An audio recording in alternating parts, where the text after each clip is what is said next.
What happens when a man who has everything decides his pregnant wife is something he can simply throw away? Sterling Hale, a millionaire carved from ice, shatters his perfect life and his wife Leora's heart for a younger, more dazzling mistress. He thinks he's won. He thinks he's in control. But he's about to learn the devastating truth. The only thing more dangerous than a woman scorned is a woman who finds her strength. When Leora not only survives, but begins to build a new life with his greatest rival, Sterling's cold facade cracks, unleashing an obsession that will destroy everything he has left. This is a story of ultimate betrayal, a woman's incredible fight for redemption, and the explosive consequences of a powerful man realizing he lost it all. The silence in their Manhattan penthouse was a living entity. It breathed in the sterile air, circulated by a system Leora had once marveled at, and now found suffocating. It clung to the vast panes of glass that overlooked Central Park, a sprawling carpet of green that felt 1,000,000 miles away. For 3 weeks, this silence had been her primary companion, a more constant presence than her husband, Sterling Hale. At 34, Sterling was a titan of industry, a man who didn't just walk into rooms but conquered them. His face, a collection of sharp, handsome angles, was a mask of cool calculation that had graced the covers of Forbes and Fortune. He moved with the predatory grace of a man who had never been told no. When he had first turned his intense, cobalt blue eyes on Leora Quinn, a quiet art historian with a love for dusty books and impressionist light, she had felt like the most seen woman in the world. He had pursued her with a singular focus that she mistook for devotion. It was only after the wedding, after her signature was on the prenuptial agreement his lawyers had called a formality, that she realized it wasn't devotion. It was acquisition. Now, at 28, Leora was 3 months pregnant with their first child, a fact that had brought a flicker of something unreadable to Sterling's eyes before the mask slammed back down. She had hoped it would bridge the chasm that had been widening between them. A silent, creeping abyss filled with late nights he explained away as board meetings, and a chill in their bed that had nothing to do with the thermostat. He entered the living area, his custom-made Italian shoes making no sound on the polished marble floor. He had already showered and changed from his workday armor into a cashmere sweater that probably cost more than her first car. He didn't look at her, instead walking to the floor-to-ceiling wine fridge. "We need to talk, Leora." His voice was calm, measured, the voice he used when closing a hostile takeover. Leora's hand went instinctively to her still flat stomach. A knot of ice formed in her chest. "I tried to talk to you last night, Sterling. You came in after I was asleep. I was busy." He selected a bottle of sparkling water, twisting the cap with a sharp crack that made her flinch. He still hadn't turned to face her. "This isn't working." The 4 words hung in the air, brutally simple. Leora's heart hammered against her ribs, a frantic bird trapped in a cage. What isn't working? The schedule? I can have dinner ready later, I just thought—" "Us." He finally turned, his eyes holding hers. There was no anger, no sadness, just a profound, terrifying emptiness. This marriage, it's run its course. The breath left her body in a painful rush. "What are you talking about? Sterling, I'm pregnant." Her voice was a whisper, a desperate plea for him to remember, to care. "I'm aware," he said, taking a sip of water. "Arrangements will be made. The child will be well taken care of, obviously. You will be too. I'm not a monster." The detached cruelty of it was more painful than any screaming match could have been. He was divesting, cutting his losses. She was a failed investment. "A monster," she echoed, a hysterical laugh bubbling in her throat. "You're talking about our baby, our marriage, like it's a line item on a balance sheet. There's someone else, isn't there?" For the first time, a flicker of annoyance crossed his features. "Her name is Vivienne, and yes, it's serious. Vivienne Frost." The name hit Leora with the force of a physical blow. A 24-year-old Instagram model and socialite she'd seen plastered on gossip sites, often at the same charity galas Sterling attended alone. Leora had told herself it was nothing. Sterling had assured her it was nothing.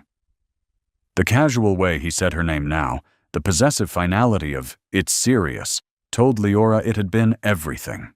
"So that's it?" Leora stood up, her legs trembling. "You bring this girl into our lives and I'm just supposed to disappear? With your child inside me?" "I would prefer a lack of drama," Sterling said, his voice dropping to a warning tone. "My lawyers will be in touch with you tomorrow. They've drawn up a generous severance package. Consider it a bonus for your time with the company." He actually used those words. Severance package. The insult was so profound, so dehumanizing, it snapped something inside her. The fear receded, replaced by a surge of white-hot rage. "The company? Is that what I was to you, Sterling? An employee of Hale Holdings? You were my wife. The position is no longer available." He set the water bottle down on the marble countertop with a sharp click. "I've arranged for you to stay at the plaza for a few weeks, until you find a more permanent arrangement. Vivienne will be moving in this weekend. It's best if you're gone by tomorrow evening." He was evicting her. From her home. From her life. The power imbalance was staggering, absolute. He held every card. The money, the lawyers, the home. He had systematically isolated her from her old life, her old friends, until he was the sun her world revolved around, and now he was extinguishing the light. "No," she said, the word feeling foreign and powerful on her tongue. Sterling raised a perfectly sculpted eyebrow. "No, I will not be discussing my life, or the life of my child, with your lawyers. I will not be packed up and shipped off to a hotel like last season's luggage. You want a divorce, Sterling? You'll have to go through me, not your legal department." He studied her, a flicker of surprise in his cold eyes. He had expected tears, pleading, a swift and tidy collapse. He had not expected defiance. A slow, chilling smile touched his lips. It didn't reach his eyes. "Very well, Leora," he said softly. "But you need to understand something. When I want something, I get it. And when I want something gone, it disappears. Have your little moment of defiance. But don't forget who you're dealing with." He turned and walked out of the room, leaving Leora standing alone in the cavernous silence. The icy knot in her chest had spread, chilling her to the bone. He wasn't just leaving her. He was erasing her. And as her hand trembled over the slight curve of her belly, she knew this wasn't just a divorce. It was a war for her survival, and the survival of the one pure thing she had left. The next 24 hours were a blur of calculated cruelty. By morning, Leora's access to their joint accounts was frozen. A curt email from Sterling's personal assistant informed her that a moving service, for her convenience, would arrive at 2 p.m. to pack her personal belongings and transport them to a storage unit. The key to the penthouse would be deactivated at 6 p.m. sharp. He was dismantling her life with the efficiency of a corporate restructuring. Her best friend, Piper Hart, a fiery redhead and struggling theater actress who had never trusted Sterling, was there in an hour, her arms full of bodega coffee and righteous fury. "The son of a bitch!" Piper seethed, pacing the length of the enormous walk-in closet while Leora numbly pointed at clothes. The actual, literal son of a bitch. A severance package? Does he think he's God? "He thinks he's Sterling Hale," Leora replied, her voice hollow. "To him, that's the same thing." Packing was a surreal experience.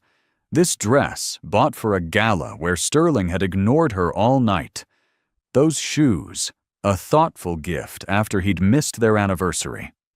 Each item was a ghost, a memory of a love she now realized had been a meticulously crafted illusion.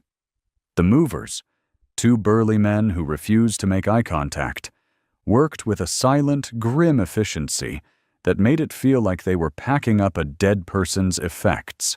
By 5 o'clock, Leora was standing on Park Avenue with 2 suitcases, her purse, and a check Piper had pressed into her hand.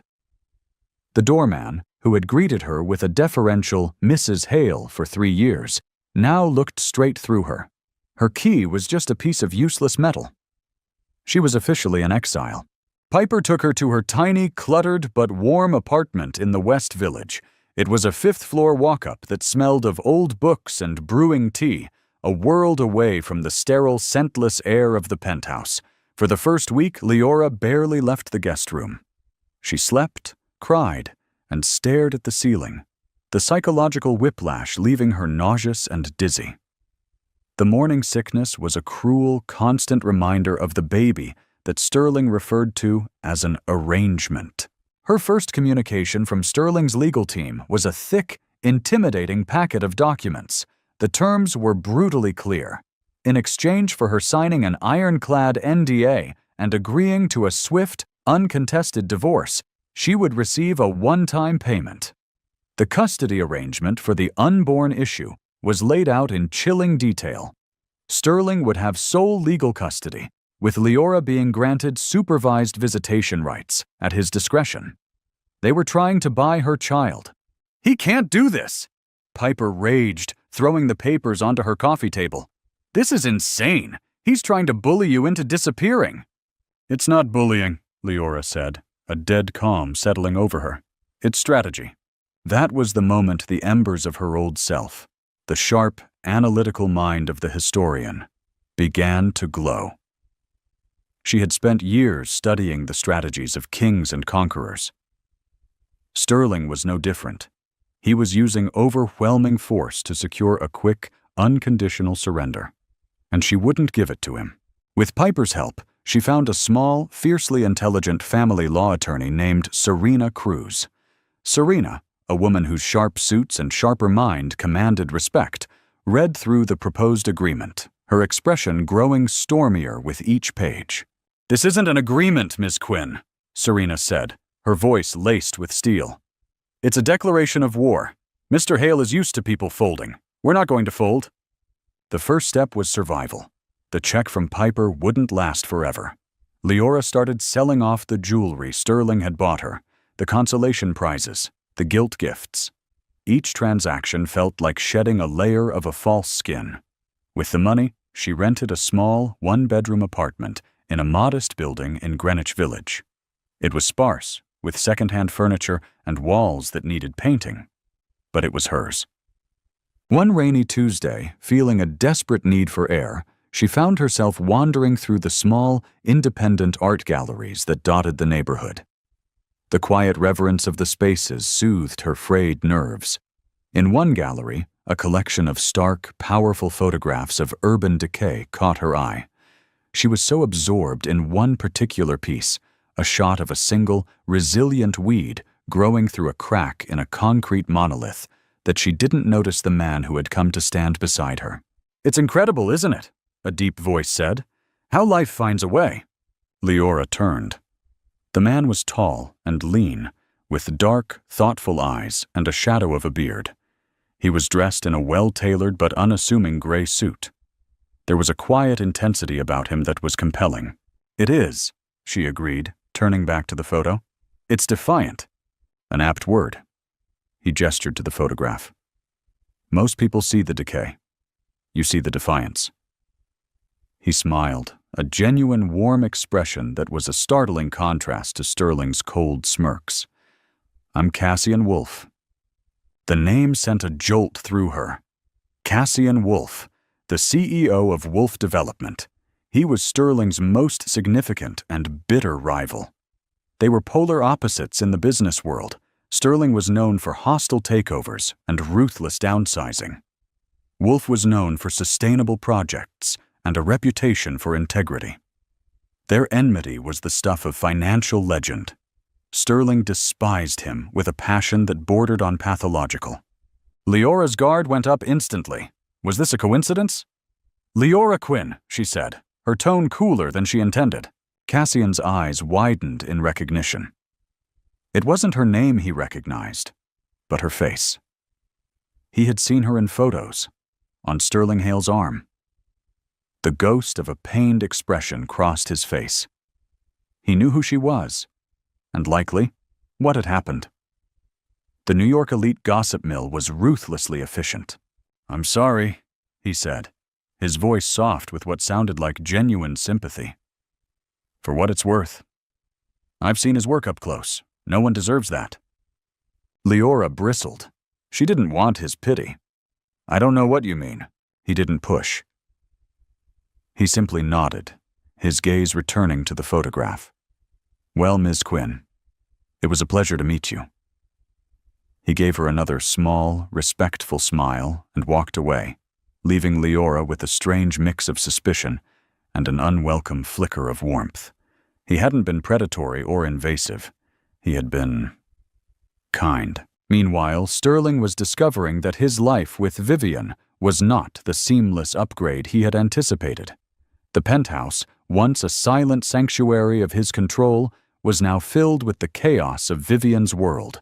Her friends, vapid and loud, were a constant presence. The silence he craved was replaced by the incessant clicking of her phone's camera as she documented every moment of her new, luxurious life for her followers. She was beautiful, exciting, and completely enthralled by him. But he found her adoration cloying, her conversation shallow. He'd won, but the prize felt hollow. He had expected Leora to crumble, to take the money and vanish, a footnote in his biography. Instead, his lawyers reported that she had retained counsel. She was fighting back. He would see paparazzi shots of her, looking pale and thin but undeniably resolute, walking into a lawyer's office. One evening, a photo from a society blog popped up on his feed. It was from the gallery opening. A candid shot showed Leora, her hand resting on her pregnant belly, talking to Cassian Wolf. They weren't touching, weren't even standing particularly close, but they were sharing a space, a moment. A sickening, unfamiliar emotion coiled in Sterling's gut. It was hot, acidic, and tasted like poison. It was jealousy. It was possession. How dare she? How dare he? She was still Mrs. Sterling Hale. She was carrying his child. The sight of her in the same frame as his most hated rival was a personal, intolerable affront. He picked up his phone and dialed his head of security. "I want to know everything about her new life," he commanded, his voice a low growl. "Where she goes, who she sees, everything. And I want leverage on Wolf. Find it. I don't care what it takes." He had tried to erase her with indifference. Now, he would erase her with his power. The game had changed. It was no longer about a quiet divorce. It was about utter, complete destruction. Life in the village was a study in contrasts for Leora. The loss of immense wealth was less jarring than the return of autonomy. She learned the rhythms of the subway, the names of the grocers at the local market, the simple joy of buying a coffee without it being charged to a faceless corporate account. It was a smaller life, but it was profoundly and wholly her own. The legal battle was a slow, grinding war of attrition. Sterling's lawyers sent endless motions, demanded exhaustive financial disclosures from her pre-marriage life, and attempted to paint her as an unstable gold digger. Serena Cruz was a bulldog, countering every move with meticulous, unyielding professionalism. "He's trying to bankrupt you emotionally," Serena told her during one grueling strategy session. "Don't let him." Leora's second encounter with Cassian Wolf was just as unexpected as the first. She was in a small, independent bookstore, running her hand over the spines of art history texts when he spoke her name. Leora. She turned, startled. He was holding a biography of the architect Louis Kahn. He looked less formal today, in dark jeans and a simple, well-fitted shirt. "Mr. Wolf?" "Cassian, please," he insisted, a gentle smile in his eyes. He gestured with the book. "A fan of Kahn?" "I am," she admitted. "I wrote my master's thesis on his use of light at the Kimball Art Museum." A look of genuine delight spread across his face. "The Kimball is a masterpiece. It's practically a religious experience. For the next 20 minutes, they forgot who they were, the jilted wife, the corporate rival, and became two people nerding out over architectural theory. He spoke with a passion and intelligence that was captivating. He wasn't just a developer who built glass towers. He was a man who understood the soul of a building. "Listen," he said as they stood by the door. "This is going to sound forward, and please feel free to say no. I'm hosting a small dinner party on Friday. A few friends, architects, artists, low-key. I think you'd find it interesting. No ulterior motives, I promise. Just good conversation." Leora hesitated. Her every instinct, honed by years of Sterling's manipulations, screamed at her to be suspicious. Why was he being so kind? But another, quieter voice, the one that was tired of being afraid, urged her to say yes. She was lonely. She missed being around people who shared her passions. "I'd like that," she said, surprising herself. The dinner party was at his Soho loft, a stunning space filled with books, art, and warm, reclaimed wood. It was the antithesis of Sterling's penthouse, a home, not a showroom. The guests were warm, engaging, and blissfully unaware of her connection to Sterling Hale. For the first time in months, Leora felt like herself again. Not the discarded wife, but Leora Quinn, the art historian. She and Cassian talked for an hour, uninterrupted. He told her about his start, how he worked his way up from a small construction firm.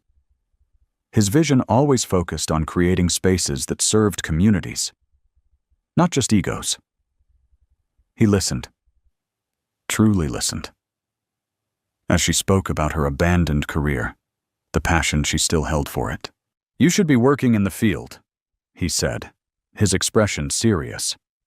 "You have a brilliant eye. Have you ever considered art consulting for architectural firms? Curating the spaces they build?" "I wouldn't even know where to start," she confessed. "You start by building a portfolio," he said simply.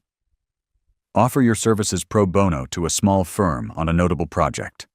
Build your name." He paused. "A friend of mine is heading a new community library project in Brooklyn. They have a shoestring budget for acquisitions. They could use someone with your expertise to help them source affordable, meaningful pieces from local artists." It wasn't a handout. It was a door, slightly ajar. It was a sign of respect for her talent, something she hadn't felt in years. Tears pricked her eyes. "Thank you, Cassian. That means a great deal."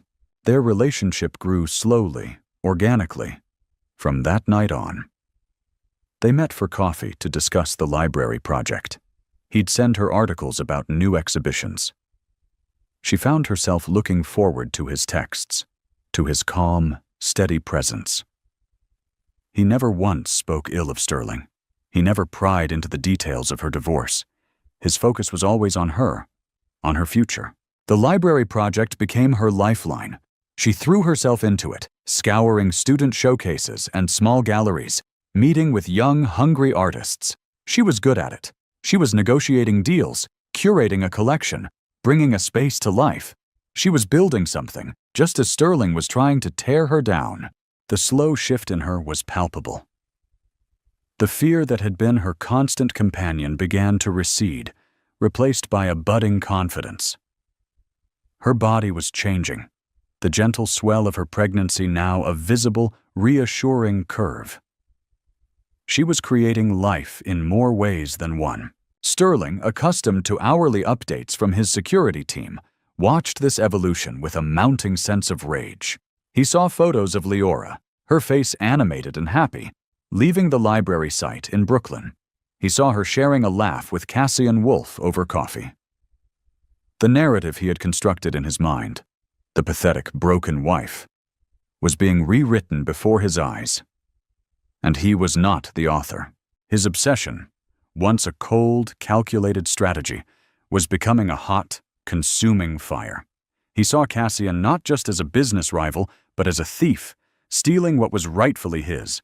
Not Leora the woman, but the idea of her, the mother of his heir, a Hale possession. Seeing her thrive without him, and worse, with the help of Wolf, was an intolerable narcissistic injury. The legal tactics escalated. His lawyers filed a motion for an emergency hearing, claiming Leora's unstable living situation and questionable associations posed a risk to the fetus. It was a thinly veiled attack on her friendship with Cassian. Sterling's life with Vivian was deteriorating rapidly. Her constant need for public validation grated on him. He'd come home seeking sanctuary and find her in the middle of a live stream, pouting for her followers. One evening, she confronted him, her voice shrill. "People are talking, Sterling. They're posting pictures of her with him. It's humiliating. Why haven't you crushed her yet? You promised you'd handle it." "I am handling it," he bit out, the pressure in his skull building. "It doesn't look like it," she cried. "It looks like she's winning. And you look weak." The word weak struck a nerve deep in his soul, the one place his father's corrosive voice still echoed. He looked at Vivian, at her perfectly constructed face, and for the first time, he felt nothing but contempt. He had traded a diamond for a piece of glitter, and the glitter was starting to look cheap. He walked out, leaving her sputtering in a cloud of expensive perfume. He drove aimlessly through the city, the rage and confusion churning within him. He ended up parked across the street from Leora's modest apartment building. The lights were on in her window. He imagined her in there, her life moving on, this new person growing inside her. A life he had created and discarded. Then, he saw it. Cassian Wolf's car pulled up. He got out, holding a bag of what looked like takeout. He buzzed, was let in, and a few moments later, his silhouette appeared in her window next to hers. Sterling's hands clenched the steering wheel until his knuckles were white. It was no longer about strategy. It was no longer about business. It was primal. He had to break them. He had to prove that he was the architect of her world, and if he couldn't build it, he would burn it to the ground. The motion for an emergency hearing was Sterling's declaration of total war. He was no longer trying to control the narrative. He was trying to scorch the earth. The legal filing was a masterpiece of character assassination, filled with half-truths and vicious innuendo. It painted Leora as a reckless, emotionally volatile woman, and Cassian as a predatory opportunist using her to get at Sterling. It requested that the court order a psychiatric evaluation for Leora and grant Sterling temporary sole custody of the baby the moment it was born. Sitting in Serena Cruz's office, Leora read the document, her hands shaking. The words were a violation, a twisting of her reality into something ugly and unrecognizable. "He's using the baby as a hostage," Leora said, her voice trembling with a fury that burned away her tears. "This isn't about his concern for the child. It's about punishing me for not breaking." "It's a classic, scorched earth tactic from a narcissist," Serena said, her face grim.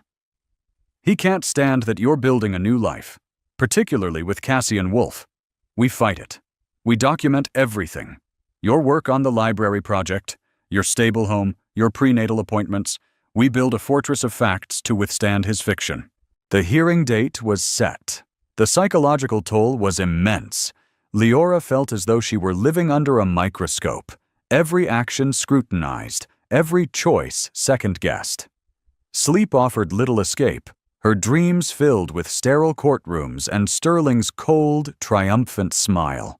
Cassian was her rock. When she called him, her voice cracking as she told him about the court filing, he was at her apartment within the hour. He didn't offer platitudes or false reassurances. He sat with her, read the entire document, and his jaw tightened with a quiet, controlled anger. "He will not win this, Leora," Cassian said, his voice a low, steady anchor in her storm. "My lawyers will coordinate with Serena. We'll provide any and all documentation to refute these lies. I won't let him do this to you." His steadfastness was a balm to her shredded nerves. But a seed of guilt took root in her heart. "He's doing this because of you, Cassian. If I hadn't let you into my life. No. He cut her off gently but firmly, turning to face her. His dark eyes were intense, serious. He's doing this because he's a bully who is terrified of losing control. He would have found another reason, another person to use as a weapon. This is who he is. The only thing that has changed is that you are not facing him alone. In that moment, the unspoken thing between them shifted. The slow burn of friendship, of mutual respect, finally caught fire.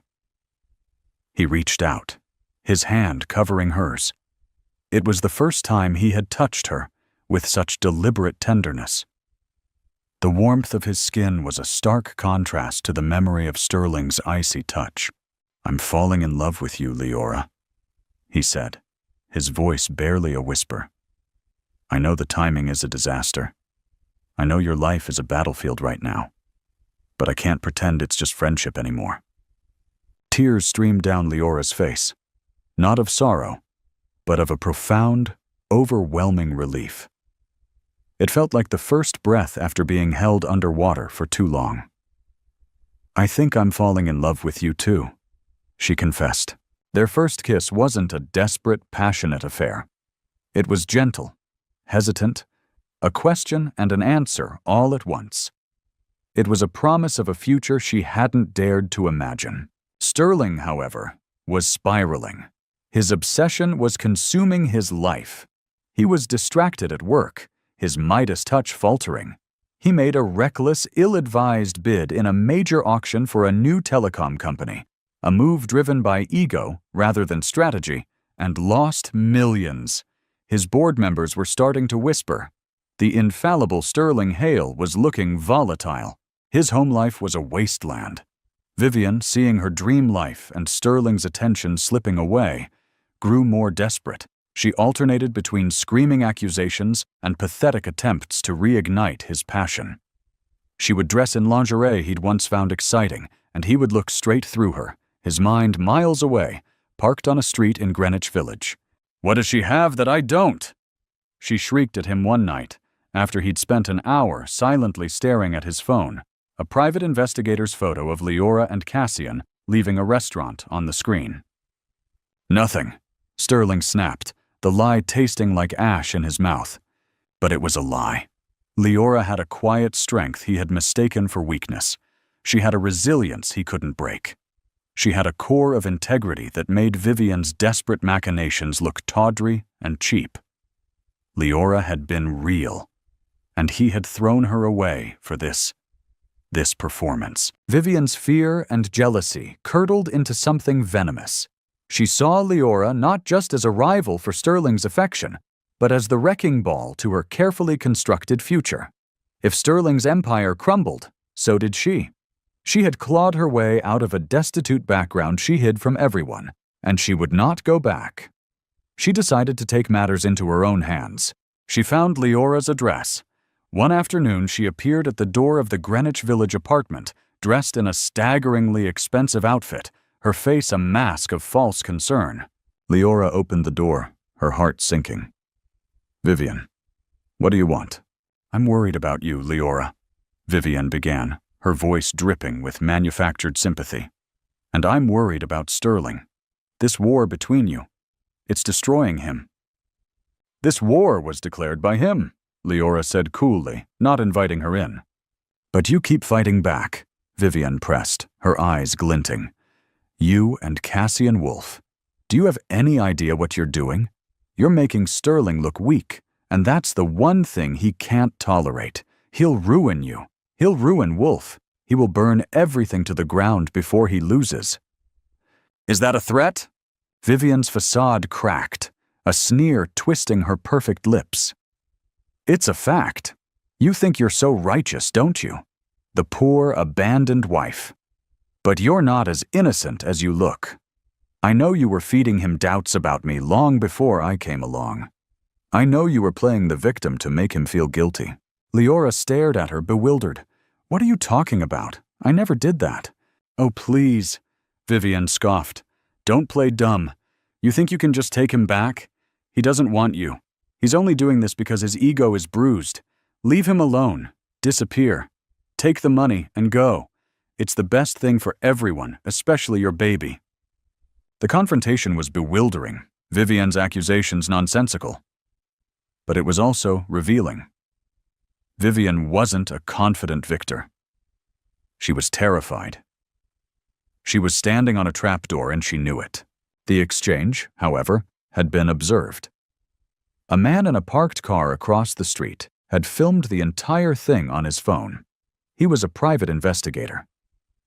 But he wasn't working for Sterling. He was working for Cassian.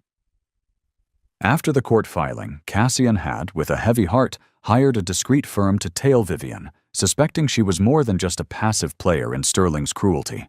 He needed to protect Leora from all angles. That night, Cassian watched the video. He saw Vivian's desperation, heard her bizarre, baseless accusations. Something felt off. On a hunch, he had the investigator do a deep dive, not just on Vivian Frost, the model, but on who she was before. What he found was the hidden motive, the secret that powered her entire existence, and it was the key that would unlock Sterling's self-made prison and bring his carefully constructed world crashing down. The day of the custody hearing dawned gray and oppressive. The sky over Manhattan the color of bruised slate. The courtroom was a cold, wood-paneled box, designed to intimidate and diminish. Leora sat beside Serena Cruz, her back straight, her hands clasped tightly over her 6-month pregnant belly.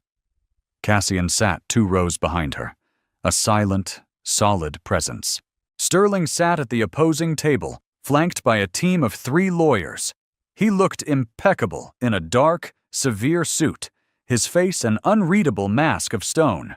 He refused to look at Leora, his gaze fixed on the judge's empty bench. He radiated an aura of immense, unshakable power. The hearing began, and Sterling's lead attorney, a slick, silver-haired man named Lincoln Graves, went on the attack.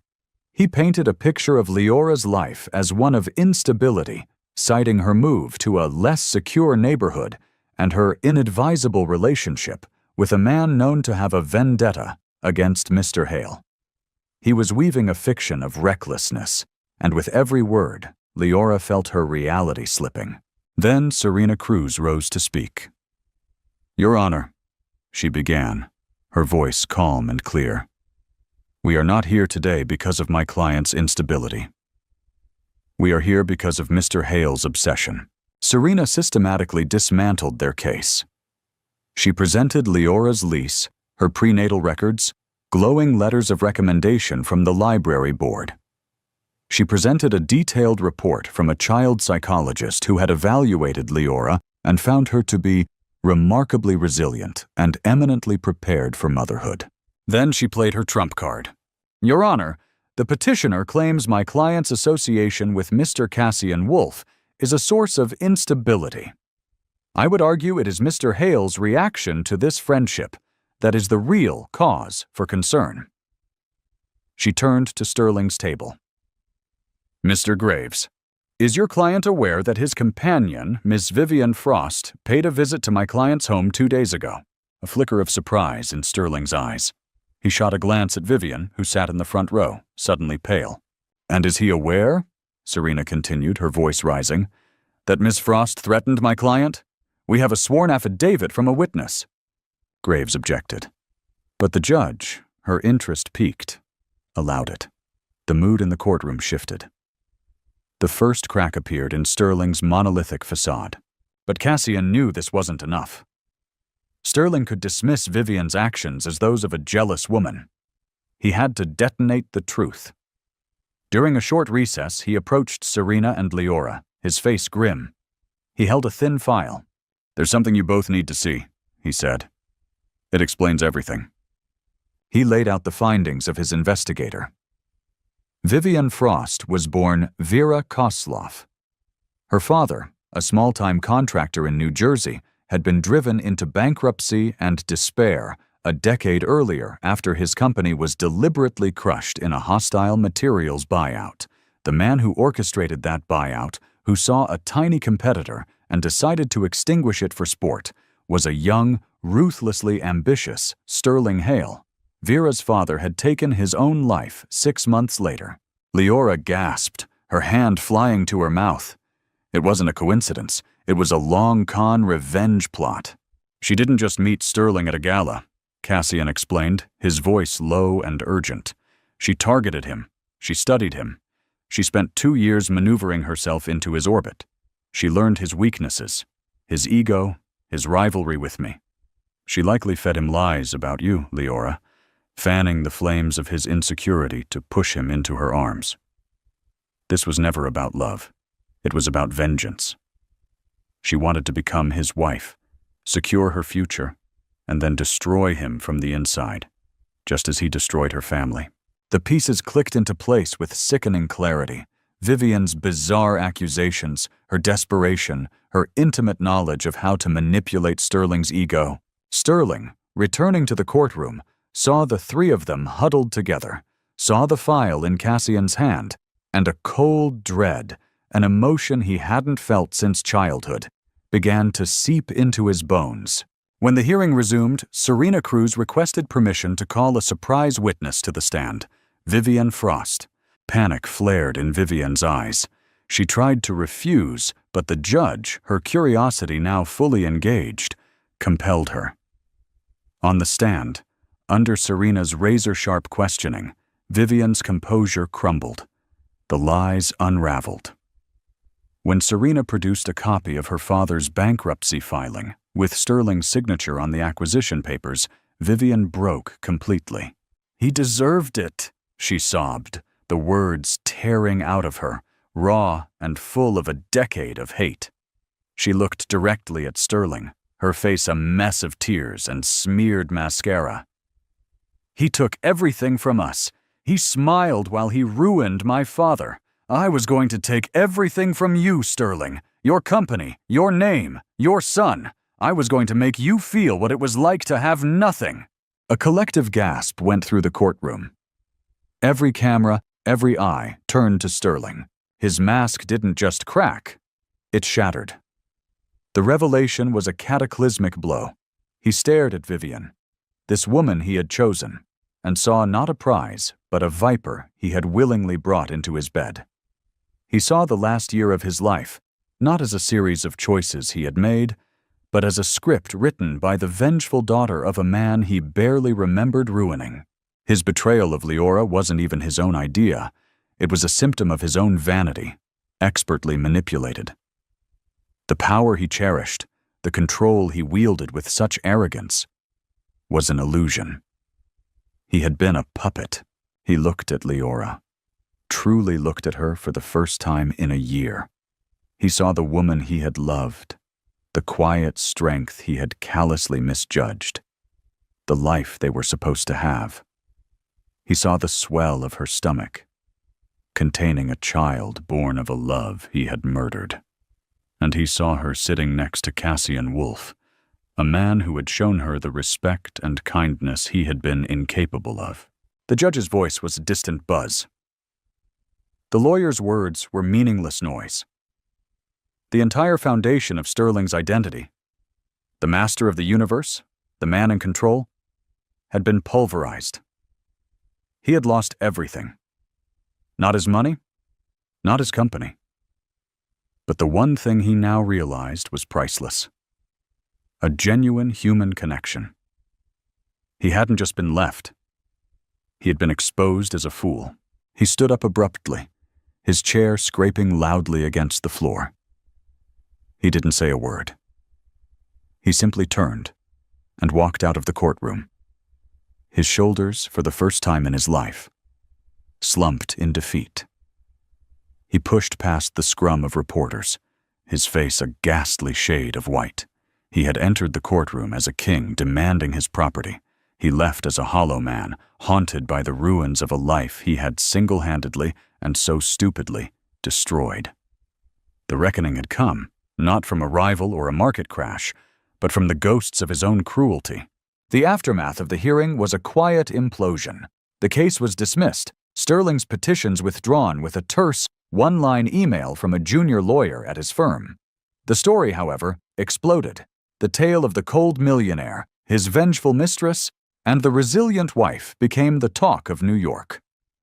But for once, the narrative centered not on Sterling's power or Vivian's deceit, but on Leora's quiet dignity. Sterling disappeared from public view. He retreated to his silent penthouse, but the silence was different now. It was no longer a symbol of his control, but a reflection of his emptiness. Vivian was gone, her name and face vanishing as quickly as they had appeared, leaving behind only the wreckage of her long-simmering revenge. Sterling was alone with the shambles of his life. He didn't fight the divorce. The papers were signed without contest. He ceded everything Leora and Serena asked for: full legal and physical custody of the baby to Leora, a generous and unconditional child support trust, and the formal transfer of a significant portion of his liquid assets to her. It wasn't a negotiation. It was penance. 3 months later, Leora gave birth to a healthy baby boy. She named him Phoenix, but called him Nix. He had her warm brown eyes and a stubborn tuft of dark hair. Holding him in her arms in the quiet hospital room, Leora felt a sense of peace that was so profound it felt sacred. The war was over. Her new life had begun. Cassian was there. He had been there through the final months of her pregnancy, a quiet, constant source of strength and love. He held Nix with a tenderness that made Leora's heart ache with a fierce, protective joy. Their love story hadn't been forged in ballrooms and candlelit dinners, but in the trenches of a bitter legal war and the shared project of rebuilding a life. It was stronger for it. 6 months after Nix's birth, Leora received an unexpected email. It was from Sterling. It was short, stripped of his usual corporate jargon, and shockingly direct. Leora, I know there are no words that can undo the damage I have done. I was a fool, blinded by an arrogance I mistook for strength. I betrayed you, and I betrayed our son before he was even born. I expect nothing from you. Not forgiveness, not a second chance. But I would like to be a father to Nix. Not a provider, not a name on a trust fund, but a father. I have started therapy. I am trying to understand the man I became, and to become a better one. If you would ever be willing to allow it, I would like to see him. The terms would be entirely yours. Sterling. Leora read the email several times. The old Sterling would have sent a demand through his lawyers. This message was different. It was stripped of ego. It was the sound of a man who had finally hit rock bottom and was beginning the slow, painful climb back up. She talked it over with Cassian. His response was, as always, measured and supportive. Nix deserves a father, he said. If Sterling is truly willing to do the work to be a good one, that's a gift to your son. But the choice is yours, Leora. You're in control now. She agreed to a meeting in a public park on a crisp autumn afternoon. Sterling looked different. He had lost weight. The arrogant swagger was gone, replaced by a hesitant uncertainty. He didn't try to touch Nix at first. He just looked at him, his eyes filled with a universe of regret. That was the beginning of Sterling's redemption. It wasn't a grand cinematic arc. It was a slow, painful, and private process. It was awkward, supervised visits in the park. It was him learning how to hold his son, how to change a diaper, how to exist in a room without trying to command it. He sold the penthouse, moved into a smaller, more human-scale apartment. He stepped down as CEO of Hale Holdings, taking a less public role on the board. He was dismantling the monument he had built to his own ego, stone by stone. He never got Leora back. He never tried. He saw the easy, genuine love between her and Cassian. Saw the stable, happy home they were building for Nix. He understood, with a clarity that was both painful and freeing, that he had forfeited his right to that life. His redemption wasn't about reclaiming what he'd lost, but about honoring it from a distance. It was about becoming a man worthy of being Nix's father. 2 years later, Leora, Cassian, and a laughing, toddling Nix were feeding ducks by the pond in Central Park. It was a perfect Sunday. Leora, now a sought-after art consultant with her own small, successful firm, felt a sense of contentment so deep it was like sunlight warming her from the inside out. Across the pond, partially hidden by a willow tree, Sterling watched them. He wasn't spying. He was just watching. He saw his son, happy and loved.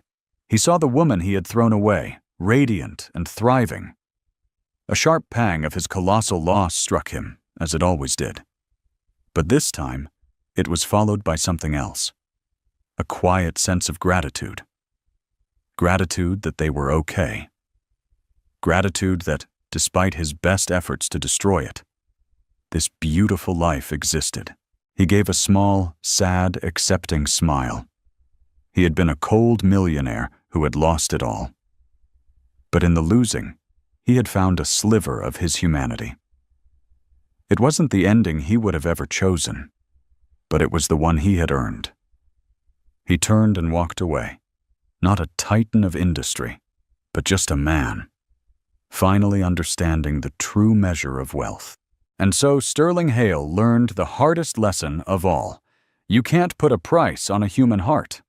Leora's journey from the depths of betrayal to a life filled with authentic love and purpose is a powerful reminder that our greatest strength is often forged in our deepest pain. This wasn't just a story about a rich man's downfall. It was about a woman's incredible rise. It shows that true power isn't about control or wealth, but about resilience, forgiveness, and the courage to build a new life from the ashes of the old. If this story of heartbreak, resilience, and redemption moved you, please give this video a like and share it with someone who appreciates a story with real emotional depth. And for more compelling novels and dramatic stories that explore the complexities of the human heart, make sure you subscribe to our channel and hit the notification bell. Thank you for watching.